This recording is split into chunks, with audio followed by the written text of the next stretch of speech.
এবার টাইগারদের মধ্যে সবচেয়ে বেশি অর্থ নিয়ে দেশে ফিরছেন রিশাদ হোসেন। আসরের প্রায় পুরো সময় দলের সঙ্গে থাকায় মোটা অঙ্কের অর্থ পাবেন টাইগার লেগে। এদিকে কোনো ম্যাচ না খেলেও কপাল খুলে গেছে নাহিদ রানার। এছাড়াও এবারের আসরে ছিলেন লিটন, সাকিব, মিরাজরা। সব মিলিয়ে পিএসএল এর ফাইনাল শেষে এবার কে কত টাকা নিয়ে দেশে ফিরছেন, বিস্তারিত রিপোর্ট। পিএসএল এর মঞ্চে রীতিমতো অবিশ্বাস্য পারফর্ম করে এবার মোটা অঙ্কের অর্থ পাচ্ছেন রিশাদ হোসেন, যেখানে ফাইনালের হাড্ডাহাড্ডি লড়াইয়েও দলের প্রতি তার অবদান ছিল অসামান্য।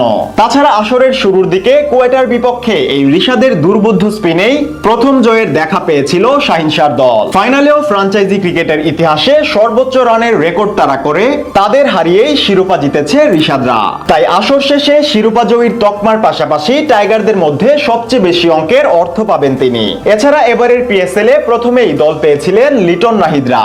শেষ দিকে এসে রিশাদের লাহোরে যোগ দেন সাকিব আর মিরাজও। তাই আসর শেষে এবার কত টাকা নিয়ে দেশে ফিরবেন টাইগার ক্রিকেটাররা তা নিয়ে আগ্রহের কমতি নেই ভক্ত সমর্থকদেরও। এর আগে লাহোরে অনুষ্ঠিত জানুয়ারির জমজমাট নিলামের টেবিল থেকে বেশ চড়া মূল্যেই দল পায় টাইগাররা, যেখানে সবচেয়ে বেশি দামে দল পেয়েছেন টাইগার পেসার নাহিদ রানা। নিলামের টেবিলে গোল্ডেন ক্যাটাগরি থেকে এই পেসারকে দলে ভেড়ায় পেশোয়ার জালমি, আর নাহিদকে নিতে দলটির গুনতে হয়েছে 50,000 মার্কিন ডলার, যা বাংলাদেশি টাকার হিসেবে দাঁড়াবে প্রায় 60 লাখ টাকা। অন্যদিকে ড্রাফটের সিলভার ক্যাটাগরি থেকে দল পায় লেগ স্পিনার রিশাদ হোসেন, আর তাকে ভেড়াতে প্রায় 25,000 মার্কিন ডলার খরচা করেছে লাহোর কালান্দার্স, যার অঙ্কটা টাকার হিসেবে ঠেকবে প্রায় 30 লাখ টাকায়। একই ক্যাটাগরিতে করাচিতে ডাক পেয়েছিলেন লিটনও।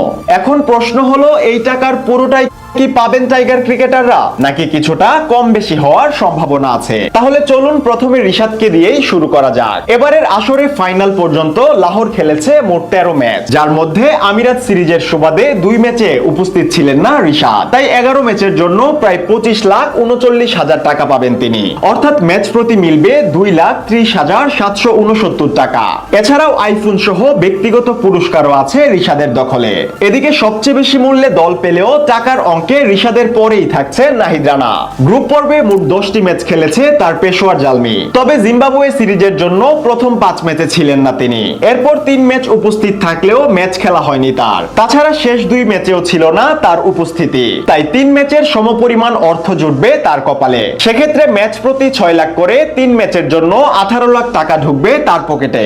অন্যদিকে যথাসময়ে উপস্থিত থাকলেও কোনো ম্যাচ খেলার আগেই চোট নিয়ে দেশে ফিরেছেন লিটন, তাই চুক্তি অনুযায়ী কোনো পারিশ্রমিকই পাবেন না তিনি। এছাড়া আসরের একেবারে শেষ দিকে যুক্ত হওয়া সাকিব খেলেছেন 2 ম্যাচ, তবে উপস্থিতি ছিল 3 ম্যাচেই। অন্যদিকে মিরাজ উপস্থিত থাকলেও টিম কম্বিনেশনের খাতিরে একাদশে জায়গা পাননি তিনি। যদিও চ্যাম্পিয়নের তকমা জুটেছে দুজনের কপালেই, তবে অর্থের অঙ্কটা এখনই নিশ্চিতভাবে বলা সম্ভব নয়।